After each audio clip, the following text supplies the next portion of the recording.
Welcome back to another episode of the Hooligans Pitch, episode 106. Hooligans, what is going on? Chad, how we doing? Hey, good. It was a great weekend. Yeah, for me, so. I bet it was. Man, I'd love to just get into it right now, but we're going to be patient. We're going to get into what we're having. I went to a beer festival this weekend in Santa Barbara, saw the fam, very fun, nice. Saw the blue whale skeleton named Chad. Had to get a picture, so I didn't know I had a brother down there, so yeah, go check him out. Great. Go check him out. We're keeping it light today because, again, beer festival, so we're going Busch Light. Whoa, you are going light. All right. Good. It's good to know when to pull it back a little bit. Right? Yeah. It's Monday. It's Monday. Yeah, exactly. I picked up fresh haze over the weekend. Lovely. Haven't had in a while, so dove back into this, and yeah, just as good as it used to be. So I'm down with that. Well, Chad, the big news of the weekend was I'm getting straight into it.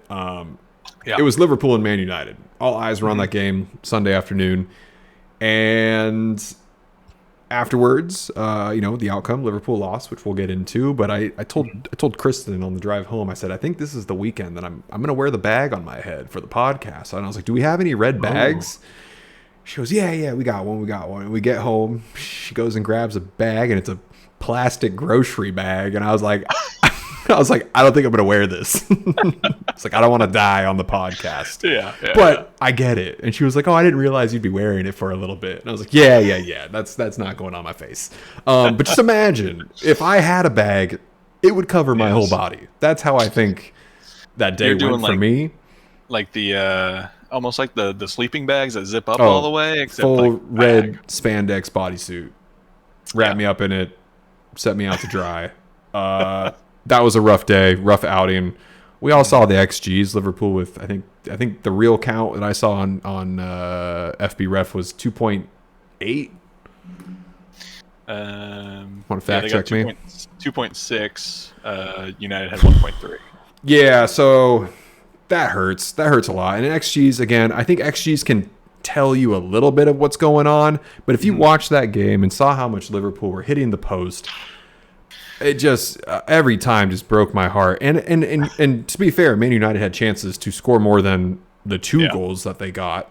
Fernandes had open opportunities, but again, it was us, Liverpool, not being clinical in the final third, and that hurt. So if we want to go step by step into that game, we can, we will. I just needed to get that out of the way. I think across the board this weekend, it felt like a lot of the games were that like international break hangover where like not a lot of teams were like fully clicking or players were a little bit off. My argument against that is, though, every Liverpool player that went abroad had a great week and a half. Yeah. You go down the line, you're like, okay, solid scoring, we're looking good. Even Bradley going up for his national team and doing fine. The Hungary boys looked decent. And now you got Virgil and Kirkez not on the same page. I saw a funny meme. It had like Robertson and Virgil hugging, and then it literally showed Virgil like looking like he wanted to strangle Miloš, and it just made so much sense. So did Liverpool look hungover after the break? Sure, but did their players look fantastic during the international break? Yeah, they did. So it's a confusing time to be is that Liverpoolian? Yeah, does that make you worry that? Yes. There's some 100%. I don't know what to call it. Not like it's chemistry. Mistrust in slot or anything, but just like the squad right now. Yeah, I guess it is. Chemistry's just not there. So go away, have a good time, but come back, and it's like still kind of finding your way in this, kind of reformed squad. Wirtz not starting didn't make sense to me. I thought if he had a good break, he should be in this game. Big game in terms of the history, but at least getting everyone on the same page again. Like, and the problem for me right now, we're going into it. We're straight into Liverpool Man United now. We're diving in. The problem for me is that Words came in, played 30 minutes. Within those 30 minutes, he had the second most shot creating attempts with 5. Highest was 9. I think Gakpo was up there with it. So it was one of the maybe it was Dominic. Hang on, I got it here. We can be accurate. Yeah, Dominic had 9 shot creating actions. And then Wirtz came in and had 5 in 30 minutes. So it shows me that if Wirtz was in this game for the full 90, I think things could have been even more attack heavy.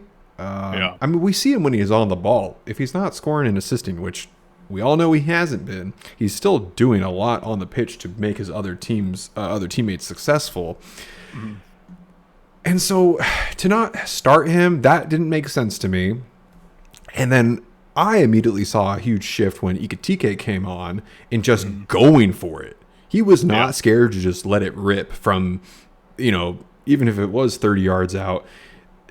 What if he had that super positive attitude where he's like, shoot or shoot, like that's what I'm going to do. And to go from Gakpo kind of in that same mentality, but Ekitike like not really thinking, just going out there and trying it, while Gakpo, man, it is obvious he's cutting inside every time. But the difference is he was really close to finishing most of his shots. Like, let's be honest, this is probably his best game, and him only having 1 goal was kind of shocking. He could have easily, again, had a hat trick here. Oh yeah. So that was frustrating. And then Chise coming in here again, getting an assist. It ups his goal and assist ratio now to an involvement every 37 minutes. So now it's more complicated, right? Because you thought he was going to be Gakpo's kind of replacement, or at least the one that we take in his starting spot. Now you got 3 strong left wingers, and you got Salah over here. I don't want to say he's looking like a shell of himself, but just not being what he has always been for us for the last 8 years, of just like ball at the feet, looking at goal, and literally missing it entirely. that one where he went near post, left foot, and just wasn't even close. That one said a lot in terms of how our season is going with goal scoring. Yeah, I mean, I know there's been some talk around Salah. Personally, I think I understand why Slot starts him and leaves him out there, because he's still Mohamed Salah. If that happens to be the game where he, like, I don't know, finds his rhythm again or something, like, great, and we're on our way. And even if it's not the full game, he has that quality to just pull out a moment and get the goal or whatever, right? But I think maybe now you do have to kind of start to ask the question of, if not starting on the bench, like at least subbing him off, I don't know, an hour in if it's not looking good, and mix it up a little bit, right? Like, we have options. You got plenty of options, and I know he's like, one of the stars here and has done so much for the club over the past few seasons, but I think you just have such a deep enough attacking side, especially like if someone's off before that game or handful of games, just move things around, move them out. Like, I'd even argue the same with Isak. I think he's kind of the same Gyökeres situation, like getting used to the new team, right? And the team's getting used to him and what runs he'll make and all that. But like Ekitike came in and was just like in already, right? It didn't look like it was his, first season with this team at all. He was just off to a great start, and I think you probably ride that out and then like slowly work Isak in. But I don't know. Yeah, it's Slot's got some questions to answer. I think his biggest issue is just like a selection issue at this point. I think so too. It's definitely you have this talent pool. How do you make it work? And I agree. Yeah. I agree with the fact that I think you need to play the hot hand. And Ekitike was, I don't say, a solidified starter. He knew Isak was possibly coming in, and I think that motivated him more to prove that he could be the starter. And so, when they give the argument of, we're trying to get Wirtz to understand how this team works. Well, why aren't we doing that for Isak too? Like, Ekitike figured it out pretty quickly. Why couldn't we work Isak in and figure it out as we go? The selection is interesting right now because our defensive lineup is so,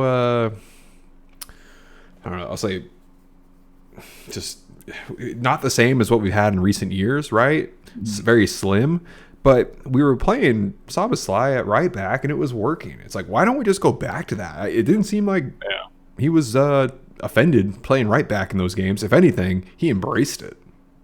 Like, he was all over. I get why Szoboszlai's back there. He has that similar distribution that Trent had, right? Where he can do those long cross-field passes to a pinpoint.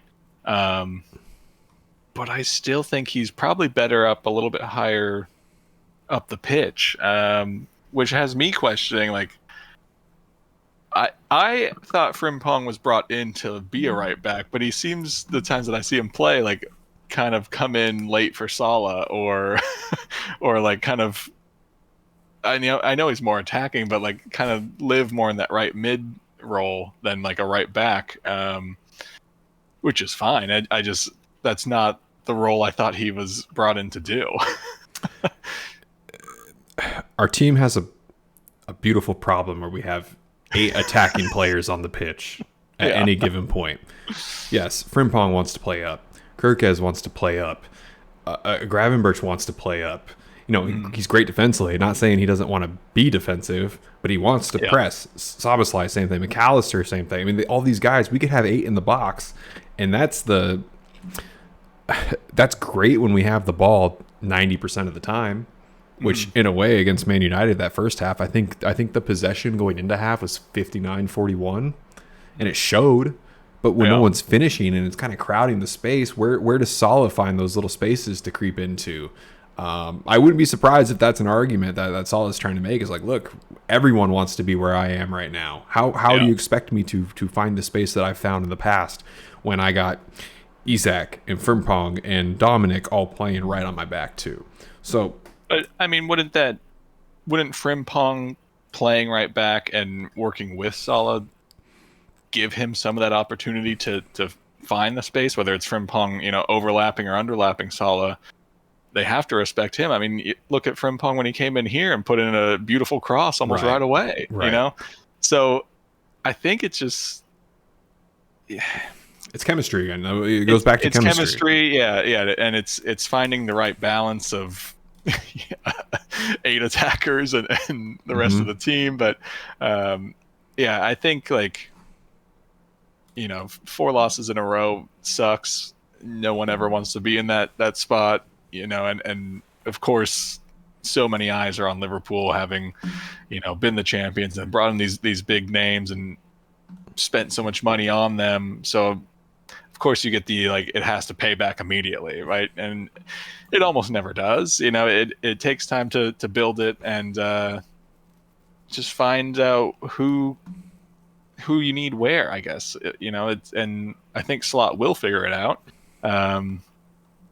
It's just, bummer that you have to, like, weather this storm to get to the other side. It's last year, say we don't win last year, right? This season, if you take our schedule and reverse it and say we don't win the championship last year, we're successful right now. 4th in the league, won the last 1, 2, 3, 4, 5 Premier League games, right? Yeah. Started out the season bad, but we just flip it. So, again, am I worried that we're not going to be contenders this year? Hell no. Yeah, too early to make any calls. Right, and seeing Arsenal and City and Bournemouth in front of us, not the worst teams to have in front of us.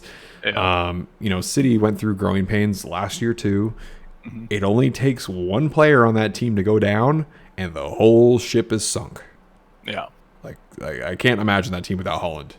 It's gonna be really interesting. So they better hope that one, either he keeps producing and stays healthy, or he doesn't get this hey, World Cup's coming up, I'm going to start hanging back. Cause, that's what I was just going to say. 4 years ago, when the World Cup was, during the winter, we saw so many players dragging on purpose. And I think the biggest one we saw was Virgil. I remember us watching his games and be like, everyone's saying Virgil's washed.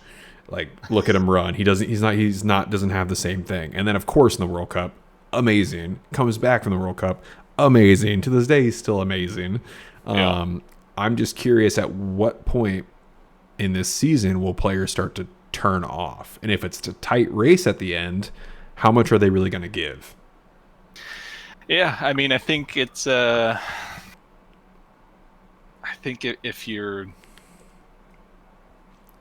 a Holland, right, you're probably, I mean, you're probably first name on Pep's team sheet, right? So you're playing every game.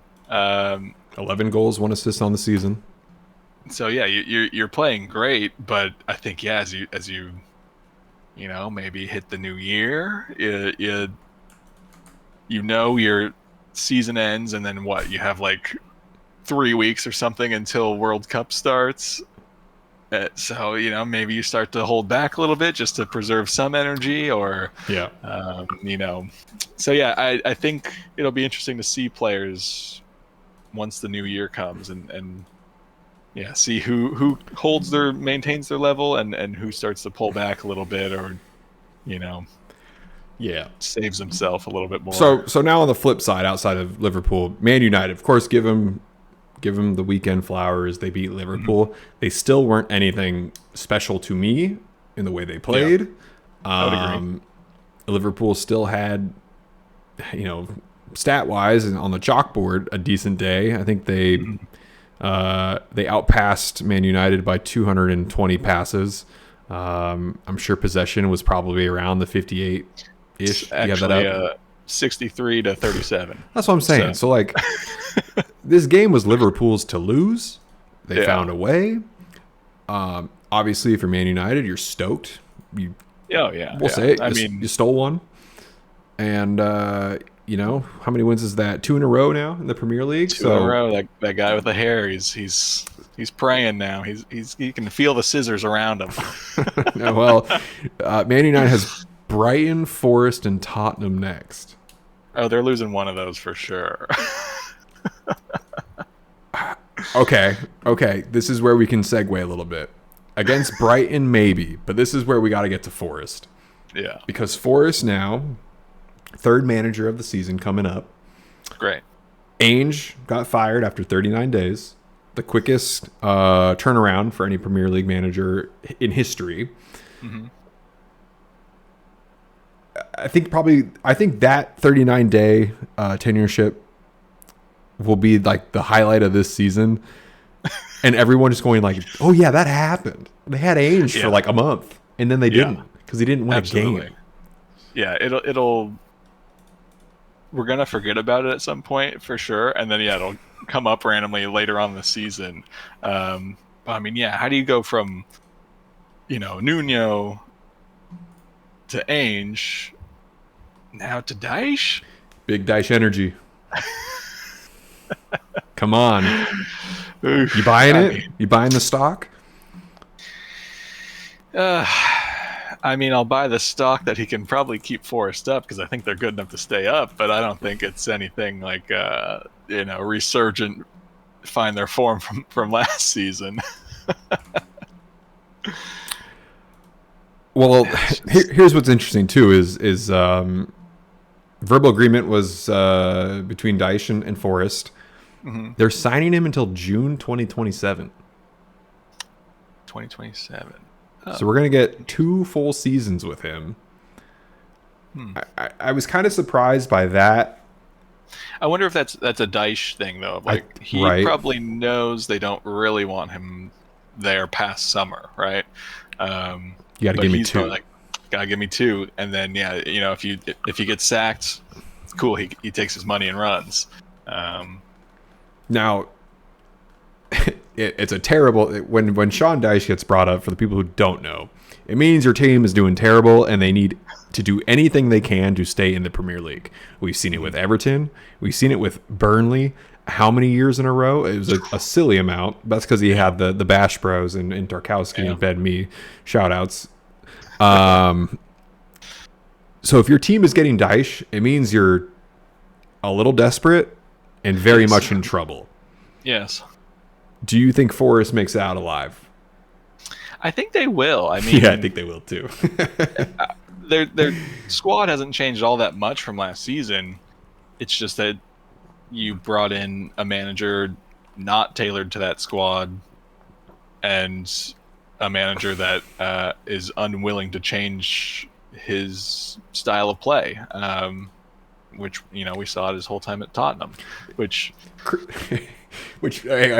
So when Ainge said the day of his firing before the game started, I wish I was still at Tottenham. That was crazy, man. I don't think anyone could expect to keep their job no matter what the outcome was later, saying, I wish I wasn't here. Yeah. That was wild. Yeah, it was weird, and it was not just that that press conference. Like, there were interviews before that where he kept talking about Tottenham and his time at Tottenham, and I get it. Like, you think you had a great second season because you won Europa, which, again, very well done. It's a European trophy, something Tottenham hasn't had for a long time. We can argue the weakest Europa ever, though. We've made that argument. Sure. Yeah. But you do have to take into account that you had Tottenham in 17th place. Hello? And it's not he uses the argument that oh yeah, well, we turned our focus to Europa. You can't turn your focus to Europa and be 17th, right? You were almost, I wish it would have happened just for the fun of it, of a championship club that won Europa. So then I think you still get into Champions League. I don't know, but we almost found out. It would have been. I wish it would have happened. We all, deep down, outside of Tottenham fans, we all wanted to see it. Yeah. So, yeah. I mean, it's got to suck to be a Forest fan of the highest of highs last year. Looking so good. Yeah. Back in Europe. Oh, we gotta win Premier League. Wow. Chris Wood, having season of his life. I gotta say, yeah. You go ahead. Yeah. Well, I was gonna say Chris Wood is probably the happiest out of all this. I mean, that man was sure. sucking oxygen when Ainge is making him go box to box sprints, and now he's now he gets to play a true number 9 in a holding position and gets to, hold the defensive line a little bit better and pace his way up the pitch instead of basically doing liners back and forth all game. Yeah. And, to be fair, this game against Chelsea, Forest had ample opportunity to score multiple goals because Chelsea would just give them the ball time and time again. So I guess that, you feel for Ainge a little bit in that way of, this maybe shouldn't have been a loss. But also at the same time, I'm just confused that, we just had an international break. If you, in your mind, were this manager's one loss away from me sacking him, just sack him ahead of the break. You got 2 weeks to get Dyche or whoever in and start to work with the squad. There's no point in waiting once you're already kind of at your break point, right? Yeah. Had he won against Chelsea or gotten a draw, sure, that's a great result for Forest considering what they've been, but I don't think that one win was going to spur them on to some huge win streak and get back into top 10 or anything. It's still Ainge ball tactics and a squad that is not built to play like that. Milenkovic is going, please. I don't run this way. No way. I'd argue only a couple really fit in it. Nico Williams, I feel that makes a lot of sense. And he was moving Nico from right back to left mid. Kind of inverted winger style was how he was trying to play him. And I was like, that makes sense if everyone else was playing a position that could work with this team. And that's exactly what happened for all of one game, which I think he scored. I think that was the lone. Oh, man, this could be true. That might be the lone goal for Forest under Ainge in the Premier League. Really? I think so. It was against Burnley. It was against Burnley on September 20th. Just a month ago. Yep. That's the only goal they scored. That's crazy. Oh my gosh.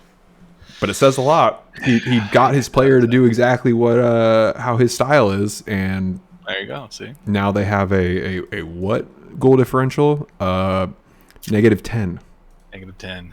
Yes. Third worst. So, I mean, yeah. Look, you're 2 points from safety right now. Again, a long way to go. Safety, Chad. They're in relegation zone. Well, that's what I'm saying. You're 2 points away from away from getting out. Yeah.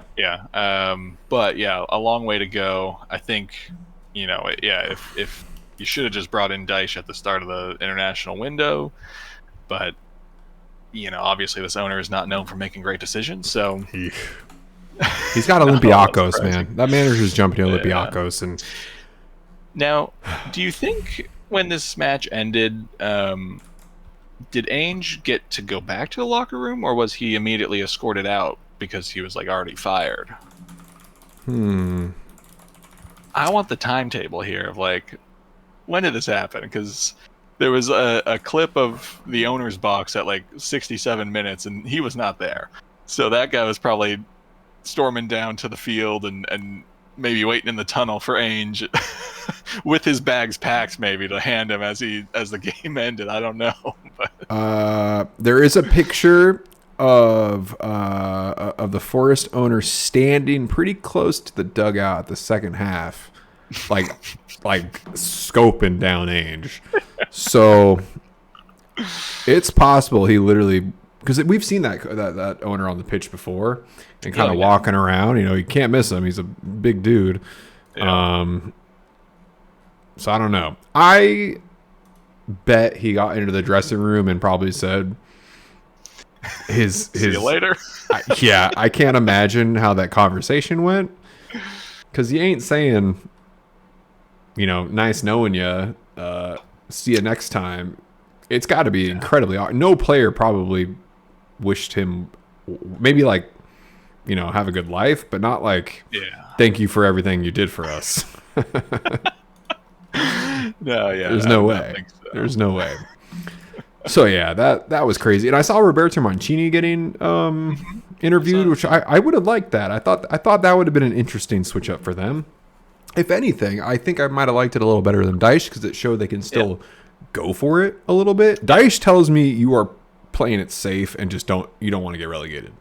Absolutely. But yeah, I think if you could have grabbed Mancini, I think you probably should have. I think he's capable enough to adapt his tactics to this squad just to get them to play well enough to stay up, right?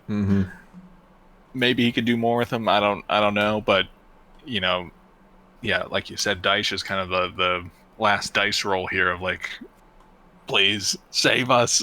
I'm kind of excited to see him back in the Premier League. When we first started paying attention to coaches and their tenureship and paying attention to what Dyche did at Everton, and when Everton was going through the same struggle that Forest had a couple of years ago, Dyche getting brought in gave Everton a little pep in their step. It was interesting to watch them play. I mean, that guy is feisty on the sidelines. Mm-hmm. You're going to see him barking. Honestly, he might. Yeah. So I don't know. I think it makes sense for Forest. I just wish they would have been a little braver. I wish they would have pushed for Mourinho more. I think he would have suited them nicely. Mancini would have been interesting. But hey, you don't want to get relegated, which again, I don't think they will, but I would not be surprised either. This has been a horrid start for them. Yeah. I think, it could have been some just, get Dyche before someone else does. True. I think Wolves might be your only one that would look at him. I think, Burnley and Leeds probably feel okay right now. Obviously not great, but you're newly promoted, right? You're not expected to be up in 7th where Sunderland is, but so maybe it was some of that, maybe just a little bit panic of just like this ship is sinking quickly, and let's just like play it safe for this year. He wants 2 years, okay, sign him, and we'll just sack him in the summer and pay him out, right? Like Figure it out. Yeah. yeah. I guess the most interesting thing is we get to see Dyche in Europe. Yeah, that's true. Right? I mean, could you imagine? They play Porto next. And I think if they pull out a win against Porto, who knows what can happen? I mean, that Dyche ball will get the best of the teams if you hit him on the right day. So he's the perfect motivator for a team who is in the dumps. And absolutely. Yeah, it could be interesting to see what could happen. So that's awesome storyline from the weekend. One we saw coming. It was just a waiting game, and in this fashion, beautiful. Chad, Aston Villa. Aston Villa. I mean, biggest climb in the table we've seen this season, from 20th to 11th in the last month. It's fair. I watched the second half of this game. What? Okay, so before you, because I know nothing. I just know Polina is a beast. 10 tackles in the game, leading the league in tackles with, oh my goodness, no one's even close at this point. Polina has at the moment 38. Oop, that's Pedro. My bad. He has 35 tackles on the season. The next highest is João Gomes with 23. So the man is, and he didn't play the first game. So 7 appearances, 35 tackles. Yeah. He is holding down what seems like that defensive line for Tottenham. Everything else for them seems like a mystery to me. Yeah. So enlighten me. What's going on with them? They started out so strong, and now they're sitting mid-table again. Oh, 6. We're okay. We're 6. Yeah, not too far off. I mean, from what I saw, there's just like it doesn't look. I think it's a chemistry thing, like a lot of teams right now, maybe. Polina is obviously doing his thing, but it seems like Kudus and Xavi Simons, like, I don't watch it enough to maybe really say, but like here especially, I feel like they don't really work together, and I feel like those two should work together because you're both, good dribblers, want to take on your defender, and you have a good pass on you and a shot if you need, but it feels like a little disjointed where it's like Kudus will take it and just kind of drive towards goal. Simons honestly kind of, I think, is struggling to find his space in Premier League right now. Like, it seems like the times I've watched is a little bit not invisible, but not as on the ball as you would want your center mid, attacking mid to be. And I don't know. I felt like this game probably should have been a draw from the half that I watched, but yeah, it was Emi Buendia came in and was a real just like a spark for Villa. Like, I mean, Watkins came in, Barkley, so you got some good runners, and for I think it was Emi Buendia's goal, the ball kind of like gets like halfway recycled, and I think it was John McGinn is like telling him to pass it back to the keeper or something, and I think it was Emi that had the ball at this time. He was just like nah, and just like drove forward and was able to attack and eventually score. And I think that's just what this team has been missing a little bit, and I think it's probably a little bit of just maybe nervousness or lack of confidence, maybe, since Villa has been like a pretty slow start to the season. It's not scoring as much as they were used to, or performing as well. So I think they look like they're kind of finally making that switch and finding their feet a little bit. Where Tottenham, I don't think they're looking bad. I think it's probably a chemistry thing and finding the right fit. I did see a lot of Tottenham fans saying they don't like the midfield of Polina and Bentancur because they just, like, I don't know, haven't been working well together. Same player. I mean, that's how I see it. Yeah, and I think Polina, I mean, obviously 10 tackles, Polina's good enough to hold down that defensive mid, right? Like, you can maybe, throw in another attacking mid or someone at least a little more on the front foot. Yeah, I mean, Polina here is essential to what they want, and it's something we wanted to see him on. I thought Bayern last year with him made so much sense, and then they barely played the guy. So now, obviously, we can call it, I think, Tottenham's best signing at this moment for the season. But Kudus should be the one, doing, I think, more. Even when we're not watching it, we're looking at the stats, right? His take-ons are much lower than last year from what we've noticed. His touches may be up, but they're not necessarily in a position for him to score. Yeah. What I think the biggest difference between this and West Ham is he was playing more central and left side of the ball or the pitch with West Ham, and now he's playing on the right, and I think that's going to be holding. I don't think he's been shifting around too much. I'm just going to go back a game or two to see if he's been playing elsewhere, but it's mostly been on the right. Yeah, so he should be getting comfortable in that position. It seems like Thomas Frank wants to play him like Mbumo. Yeah, I think so. I think Kudus could be that guy. Oh, yeah. Something just isn't, and again, a lot of chemistry too with Tottenham that they're still trying to build. They have so many injuries too. I just looked at their list. Yeah. I mean, look at these names as I go through: James Madison, Dragusin, Kuliszewski, Solanke, Bissouma, Christian Romero, Udogi, and Ben Davis. Like, they're all quality players who have been with this squad for a long time. And I mean, we could call it 1, 2, 3, 4, 5 starters out right now. Yeah. So, that's kind of the MO with Tottenham the last couple of years, but we don't hear Thomas Frank complaining about it. So that's a good sign. So, I'm happy that Villa's figured it out. I think Tottenham should be better than what they're showing. But we're still in that we're 8 weeks in, and there's still so much that can happen. Tottenham could be in Champions League top 4 by the end of the year too, and it wouldn't shock me.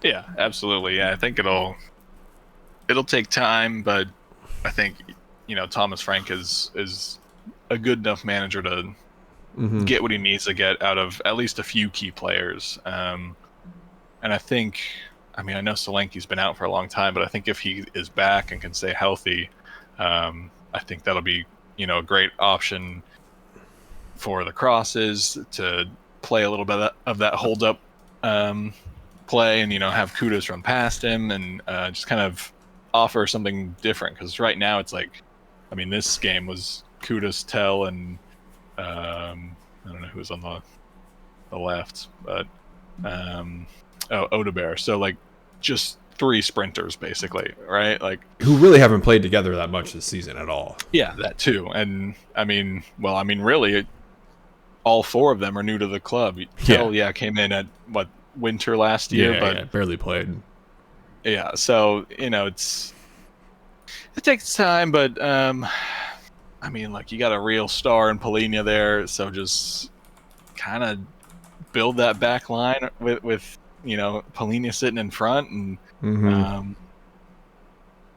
don't know, you figure out the attack, but you should feel pretty good with your back line when especially when everyone's back and they're all healthy and got your starters. But so I don't know, we'll see.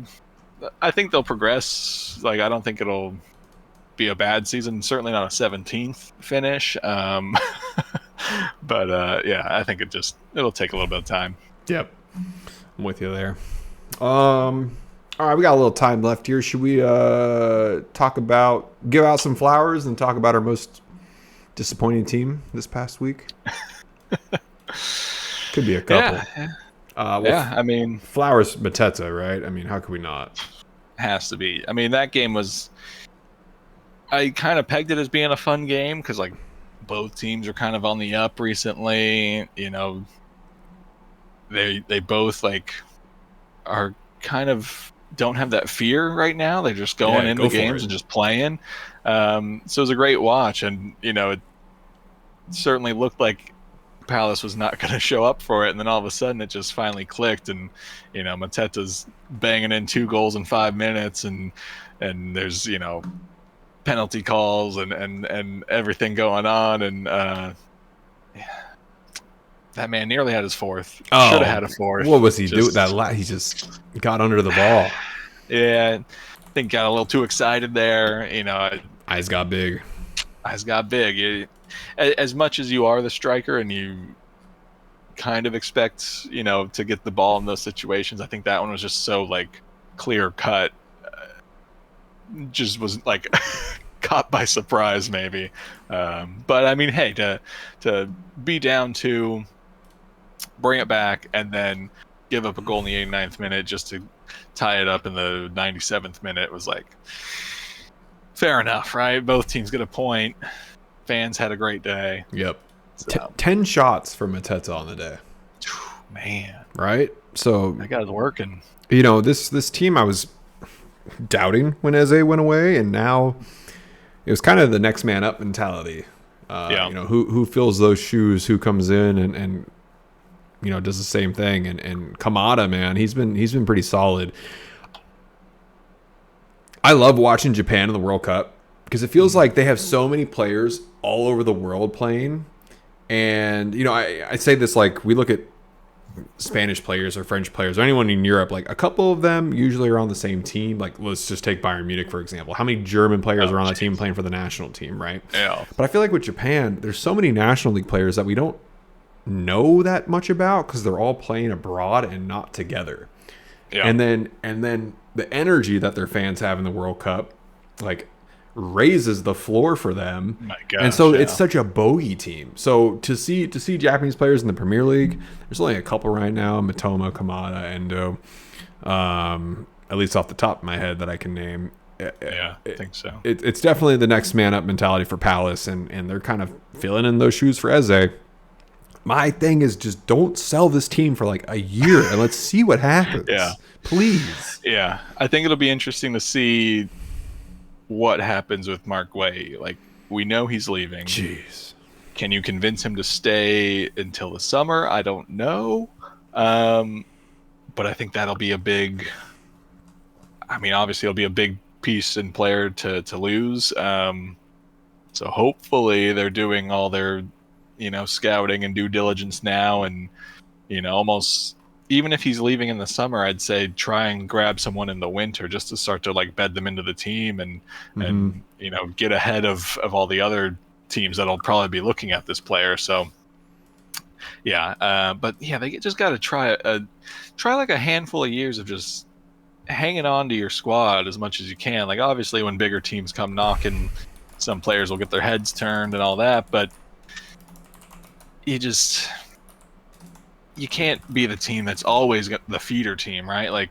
You got to have once you have a good team, try and keep those guys together and just see what happens. You had a team that just went and won the FA Cup and brought you some glory to Crystal Palace, and I think they have a fun vibe around them right now with Dean Henderson singing about being 12th place again, and the fans buying into that, and Mateta's I guess kind of just finding his prime maybe. I don't know, but it's just try and hold on, let them play, let them cook. I agree with you. If they would have held on to Eze and Olise, you could argue this team would be in title contention. Olise is one of the best players on that Bayern Munich squad right now. I get why he wanted to leave because of what Palace was doing. But you could keep dating this back. I feel like ever since when they let Joachim Andersen go a couple of years ago to Fulham, that was the big question mark. It was why did you let your rock in the back go? When you let your rock in the back go, it shows that something ain't right. So again, with this whole Guehi situation, luckily they have replacements for him who could hold their own.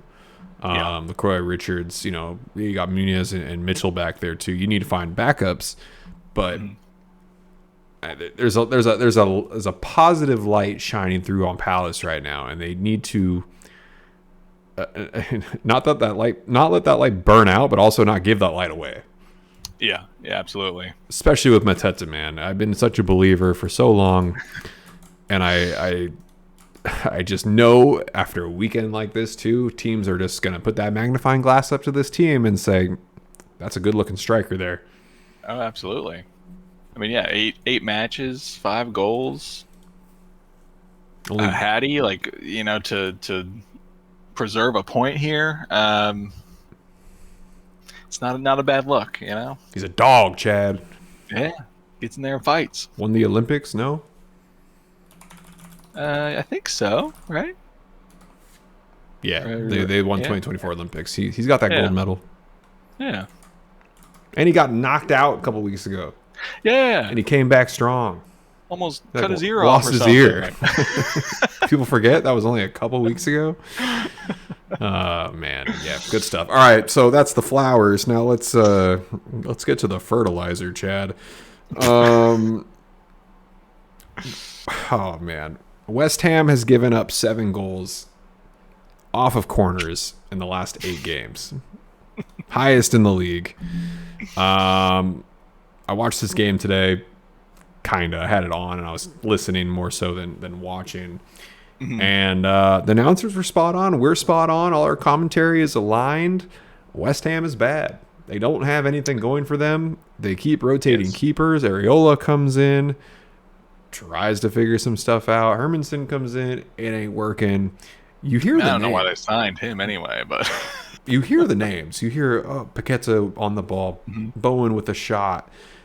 So it's like, oh yeah, these are quality names, but with literally zero production after that.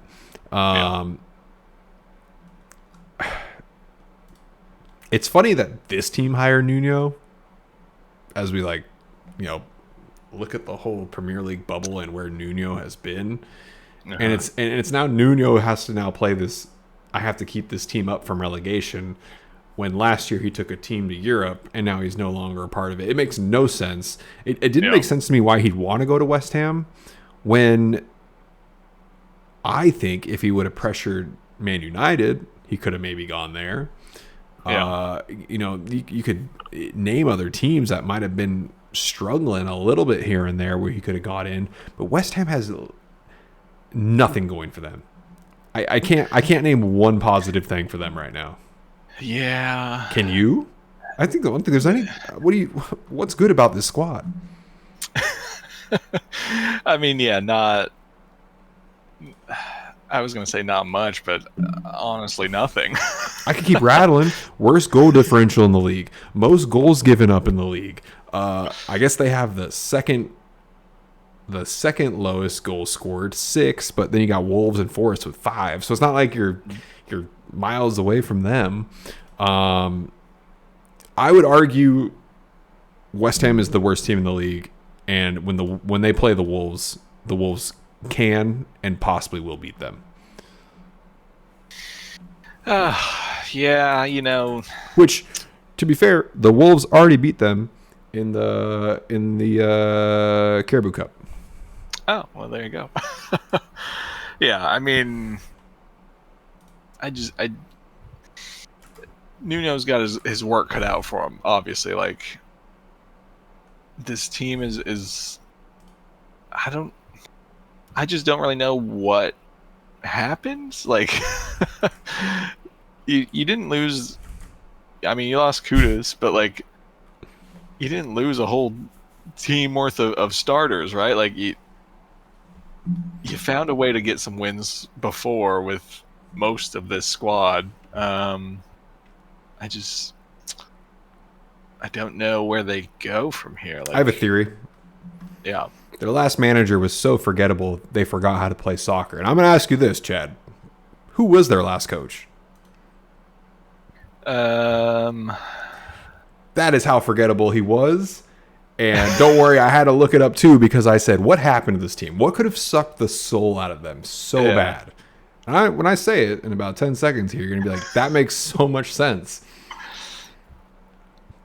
Was it Potter? Yo, Graham Potter, Chad. Okay, yeah. It checks out. He sucked the soul out of Chelsea. You know, Brighton got a little taste of that too. And now West Ham playing like zombies out there. I mean, and it's funny because I went back to see what did Potter do this year in terms of how did he get this squad to work? They won one game this year, Chad. West Ham. They beat Nottingham Forest in Nuno. Oh. So, little tie back there. Maybe Nuno saw something that day. That's my only theory. Is that maybe he said, you know what? I can fix him. Maybe, or West Ham just threw some money at him or something. Because, I mean, yeah, like you said, he could have knocked on that United door and probably got them to have a hard think about it, at least. Right? Look what I did with Forrest, with a crazy owner. Give me a little leeway, and I can guarantee success. And I'm sure he would be great with this United squad. Like, well, they're not a world beater squad. Like, their front line now, I think, is pretty good. You got Cunha, you got Mbumo. Sesko's a question mark for me still, but like, you got good players there. Bruno, when you use him right, I think is still a good player. Huge upgrade from Forrest in terms of, I think, absolutely, what attacking options he has. The defensive side would probably be a bit of a worry, right? If you're Nuno. But you're not winning these games unless you're scoring goals. Exactly. Yeah. I don't know. West Ham is... They just got their work cut out for them, really. Like, they unfortunately don't have a lot of time to figure it out. I know it's only 8 games in, but like, this is 8 games of not really seeing anything of promise. So you have failed. You have failed to start this season, and absolutely. And you're gonna go against Leeds next week, who will probably bounce back. Mm-hmm. You go against Castle, who I think is still figuring it out. But again, all these teams who are looking to play West Ham are going, oh, bounce back game. Yeah. You know, this is where we can change things around, get our momentum back. Hell, Liverpool plays West Ham the end of November. That could be a huge bounce back game for us. Yeah. So they're in trouble. I don't know how they got out of this rut. Would it shock me? Okay, here's where we can get spicy. Oh boy. Does Nuno make it to the end of the year?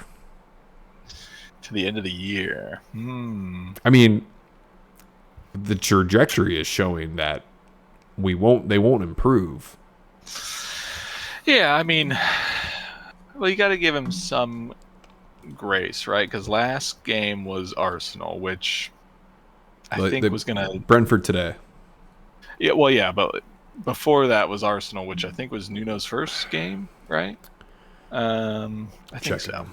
No, he was there for Everton. They drew. Oh, he was there for Everton. Okay, so a draw, a loss against Arsenal, which is... Expected. I mean, it for West Ham and Arsenal, like, maybe not expected, but not unbelievable, right? Mm-hmm. I mean, yeah, losing 2-0 at home to Brentford, I think, is probably the worst result there. But again, I think it has to be one of those of, like, you can have a rocky start as a manager, but you need to be able to see something of somewhat of a vision, or patterns of play or something that signify that there are changes happening, there are new tactics coming in, players are buying into it, which, to be fair, I haven't watched a lot of West Ham even since Nuno came in, but it doesn't seem like that's happening. So does he make it to the end of the year? I think that really depends on... I think it'll depend on their neighbors down there at the bottom of the table. If West Ham can grab some points,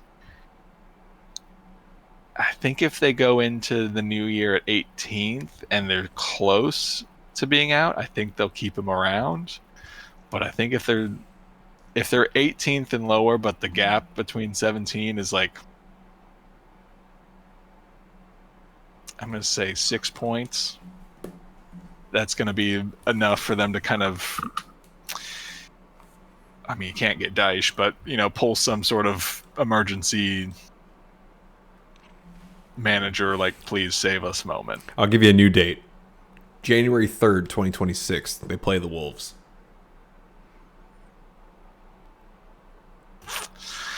That could be the make or break day.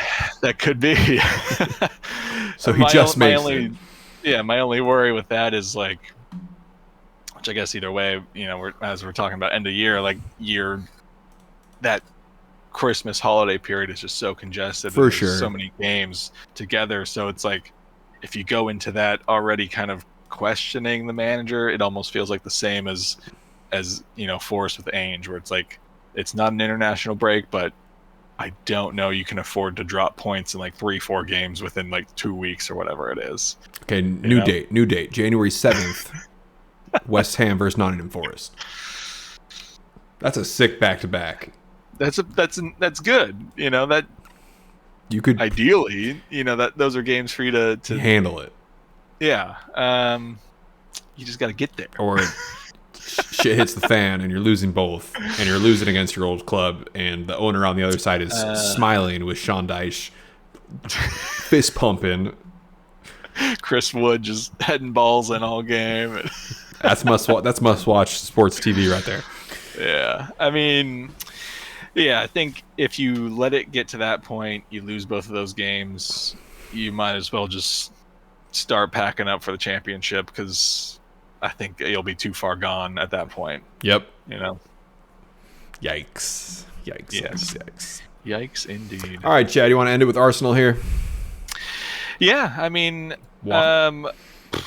business as usual. A little. I mean, to bring it back to the international break hangover, I think that felt like this affected Arsenal. Like, especially first half was just super sloppy. I mean, Gabriel especially, I'll give him a little bit of a pass, because I think Brazil flew from, I think it was like they met in Brazil, flew to Japan, flew to Korea, and then like everyone flew back to their respective clubs. So lots of big travel. So, I'll give him a little bit of a pass for some of those early errors, but we definitely gave some momentum to Fulham there in the early parts, and honestly, they should have had some better shots, and they probably could have got a goal at least, but luckily, it didn't happen. And I think the biggest crime on the day is Calafiori's goal not being allowed because he was offside. I don't know if you saw that play, but my God, it was almost goal of the season right there. I think Timber picks it up, does a big crossfield switch to Trossard. First time pass to Calafiori, who's, of course, in the striker position, because where else is that guy plays wherever he wants. Yeah, wherever. And he just one time hits it, goes in, and of course he was off. So what could have been? It was great. Bummer to not be allowed, but fairly so. But yeah, I mean, it was a frustrating watch for me, just because Arsenal, I think, was so kind of sloppy, lethargic. They certainly grew into the game more, and I don't think they conceded a single shot on target the whole game. So they were obviously still playing well. Yeah, Reyes' stat line was pretty basic. It was just a couple sweeper actions, no saves. So Fulham wasn't doing anything deadly, which is, again, not having Anthony Robinson in here. He's the king of swing, right? When you're not swinging in balls, not much is happening for this team. No, yeah. But I mean, it was one of those games of if you're gonna win the Premier League, you got to be able to win on those days that you're just not on it. And this was exactly one of those games. Especially Fulham has given us so much issue in past years. I think this was Fulham's first home loss of the season as well. So they've had good home form. Yeah, so I mean, not a classic by any means, but we get a goal. Everyone, no new injuries, which is rare these days, I think, for Arsenal. So, it was good. I know there was controversy on the penalty with Saka. I don't know. I feel like I can see it either way. Like, yes, their knees collide, and he gets the ball. I think I would probably lean towards it being a penalty because of that, but I do understand the argument that these are kind of like the defender, last ditch esque tackles where like there is contact but they get the ball. So tricky, man. It is. It's when you really slow hard. it down, when you slow those frames down, and you see it that way, it can skew the way how your opinion is on these tackles, and if it is a PK or not, and it's a blessing and a curse when referees get to go look at it and they get to see the frame by frame, be like, ooh, well, he did get to it first. It's like, yeah, but the way he came in, how he came in, that all should go into it too, and that's definitely been tough to see. I will say it's like I don't like for VAR being a clear and obvious errors is what it looks for. Like, I don't know that this one was clear and obvious to overturn.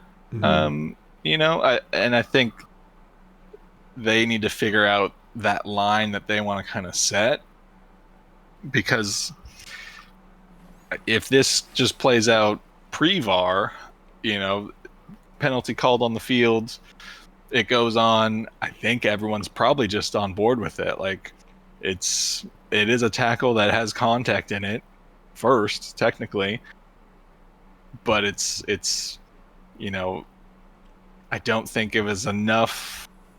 I don't think there was enough like nuance there to say that it was a clear and obvious error and it should be switched. So, I mean, end of the day, it doesn't really matter in this game. Like, Arsenal still won and moves on, but just another thing for VAR to look at and think about of like, I think they maybe have forgotten that whatever threshold they want to set, I think they've forgotten like where that is. And now it's like anytime there is a moment, like they call over the ref and like, then you slow things down. You have this angle, that angle, and it looks so completely different. So yeah, I don't know. I mean, a win's a win. We take the 3 points, move on. Terrified for next week against Palace, but oh man, that should be fun. Yeah, I think it will, but I'm nervous for it. I'm nervous. Game's on the 26th. Sunday, yeah. Is it the late game? No, 7 a.m. Yeah, all right. We'll be up. We'll be watching, but yeah. May as well have some coffee as we get going. There you go, yeah. Yeah, next weekend has a decent lineup of games. I think yours is probably the one that takes the cake. Everton, Tottenham, interesting. City and Villa, that could be a good one. Yeah. I've seen Villa have success against City, right? Definitely. I think Bournemouth will mop the floor with Forest. I think that should be an easy wipe. Brighton United, I think I'll tune into that one. We'll see if United can hold it down.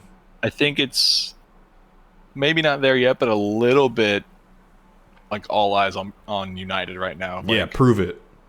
Yeah, like you've won 2 now in a row. Like you want to talk about, we this is my tactics. We stick to it, and we will be good. Like, now is your time to kind of prove it. So, I think certainly one to keep an eye on. I hope Villa can show up against City like they have in the past couple seasons, because not only were those games entertaining, but I love to see City suffer. So, yeah, they've been really split the last 6 games. City won, Villa won, City won, Villa won, City won, then draw. Ooh, so okay. we are due for a Villa win. Yeah, here we go. Or they close the sandwich off with a draw, which either way, Yeah. Stop Holland from scoring. All right, last stat of the day. No player on Manchester City has double-digit goals besides Holland. So it's like you said. It's one key player goes out in that team, and lock them down. Who are they? Lock them down, Villa. You lock Holland down, they got nothing else. That's it. And I think, to be fair, I think Everton did that.